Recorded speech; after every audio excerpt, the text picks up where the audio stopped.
यहाँ पर एक सवाल लोग ये भी उठाते हैं कि अगर बीजेपी के पास इतने ही करने को काम है तो उसको इस तरह से एडवर्टाइज करने की क्या जरूरत है। तो ये जो फिल्म है ये इसमें कुछ भी नहीं है, ये सिर्फ इसलिए बनाई गई है कि बीजेपी की एडवर्टाइज हो सके कि उसने अब तक जो काम करे हैं वो सब सही करें। अगर आपने सही काम करे हैं तो सामने से आके बताओ ना।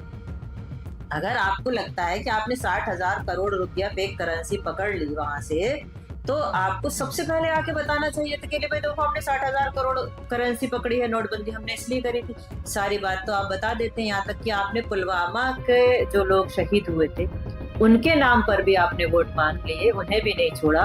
नौजवान बच्चों से ये कहा कि आपका जो पहला वोट है पुलवामा के शहीदों के नाम जाना चाहिए। तो जब आप इसका क्रेडिट लेने से नहीं चूक रहे हैं, शहीदों का नाम आप वोट में इस्तेमाल कर रहे हैं, तो वोट के लिए आपको सबसे पहले ये कहना चाहिए आगे कि भाई ये करेंसी 60,000 करोड़ की करेंसी थी, इसलिए हमने ऐसा करा। अगर आपको अतीक अहमद का मर्डर सही लग रहा है उसको आकर सामने से कहिए कि हमने ये सही करा।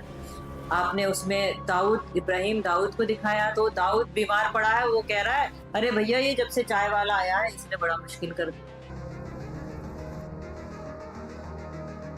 जब से ये चाय वाला हिंदुस्तान में गया है वहाँ हमारे लोगों के अंदर खौफ और बढ़ गया है। कौन जानता है ये बात कि दाऊद ऐसा कह रहा होगा।